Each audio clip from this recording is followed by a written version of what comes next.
permettent de réfléchir un petit peu plus loin. Donc le Q, le E, le C4, le C12 et l'hélioptrie. Donc le problème, c'est de savoir si votre œil est rond au départ et qu'est-ce qui va devenir après votre traitement. C'est exactement ce qu'on va faire avec ceci. Donc l'excentricité et le Q pour ceux qui veulent s'amuser. Donc là, voilà la formule qui est toute simple.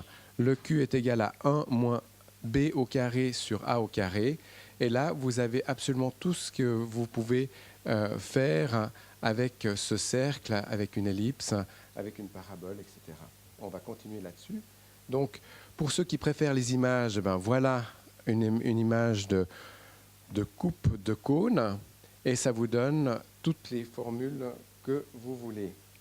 Là, voilà dans une autre manière de voir le Q. Et ce qui nous intéresse, c'est cette ellipse prolète entre moins 1 et 0. Oups, pardon. Je n'ai pas tout à fait fini. Cette diapositive est assez intéressante parce que si vous regardez entre un Q0 et un Q-1, si vous êtes au centre, il n'y a aucune différence. Et vous devez aller jusqu'à 6 mm pour voir une différence. Donc tout se passe en périphérie, premier point. Rappelez-vous bien, ça ne sert à rien de faire des tout petits traitements, il n'y aura aucun effet sur la sphéricité. Et ça, c'est que de la mathématique, hein, c'est pas du tout... je vois ce qui se passe. Et là, c'est très simple, il y a une formule entre le Q est égal à moins 1, la sphéricité au carré, l'excentricité au carré. Ça, c'est pas très compliqué. Maintenant, vous le retrouvez automatiquement sur le wavelight. Donc, vous entrez votre excentricité, ça vous calcule le Q. Maintenant, la relation entre le C12 et le Q. Pour revenir sur ce que disait Alain, on est toujours un petit peu paumé dans notre système. Pourquoi il y a les Z, il y a différentes dénominations. Donc, le Z, c'est pour Zernike. Le défocus, vous le retrouvez ici, c'est le C4. Et le Z4, qui est l'aberration sphérique, est égal au C12. Donc, si vous faites 0, 1, 2, 3, 4, 5, 6, 7, c'est pour ça que, en fait, le C12 est égal au Z4. Et on est ça fait pas très longtemps que je ne suis plus paumé, à vrai dire. Donc, voilà la raison de ces deux dénominations. Je vous le répète encore peut-être une fois parce que je suis lent.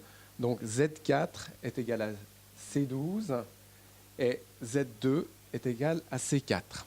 Hein? C'est très important. Voilà, donc Alain nous l'a déjà dit. Les aberrations sphériques, c'est sur le C12. Et puis, comme on travaille en asphéricité, ce n'est pas une sphère, etc. Là, c'est une image de notre ami américain qui nous montre que vous arrivez, en faisant une aberration, à étendre le défocus des deux côtés. Donc, on travaille en faisant une asphéricité, on augmente le défocus. Oui, dis-moi. Je peux préciser quelque chose. Oui, dis-moi. Vas-y. Si vous entendez parler d'applaudisation, vous savez ce que c'est dans les implants?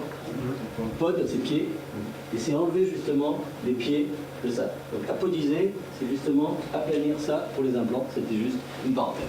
Voilà. Donc, en gros, ça ne sert pas à grand-chose. C'est au niveau des pieds, au niveau des yeux. Voilà, et donc on revient toujours sur notre tableau et on veut que le C12 soit transformé en gardant un C4 constant. Après, on va venir dans les détails, je laisserai la parole à Frédéric. Une toute petite formule qui n'est pas du tout compliquée. Le C12 est égal à quoi?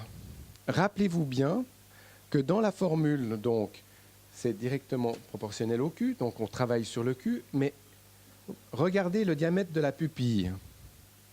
Elle est à la puissance 4. Donc ceux qui font des presbydrops, ils ne sont pas si faux. Donc, rappelez-vous bien que si vous êtes à Nice, vous n'avez pas le même patient que si vous êtes en Norvège. parce que la pupille sera beaucoup plus dilatée et que l'on n'en tient absolument pas compte. Et que c'est extrêmement simple de comprendre pourquoi il y a des patients qui sont contents et d'autres qui sont très mécontents. Donc, on ne tient absolument pas assez compte de la pupille dans toutes nos formules. Voilà, et il y a un tableau qui n'est pas de Frédéric, mais que Frédéric a trouvé, qui est de notre bon ami Cheng, qui est excessivement important. C'est qu'une dioptrie est égale à 1,52 microns et que l'équivalence sphérique de C4. Donc on va pouvoir jouer avec ceci, avec cette formule. Donc 3 dioptries, pourquoi 3 dioptries? C'est égal à moins 0,130 microns. Et c'est l'aberration sphérique. Maintenant, ça c'est un tableau qui nous vient de Frédéric.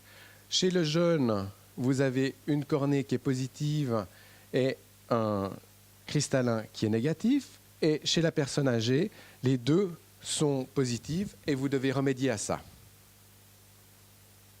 Voilà. Donc avec ces petites formules, je vous laisse dormir tranquillement. Et avec ça, vous arriverez à faire votre formule idéale. Et on y arrive tout tranquillement grâce à Charlie, grâce à Frédéric. Et je pense qu'on va encore un tout petit peu évoluer parce qu'il y a de temps en temps une petite bulle dans nos cas qu'on arrive à faire. Mais on s'est drôlement amélioré depuis en réfléchissant tout gentiment. Merci beaucoup.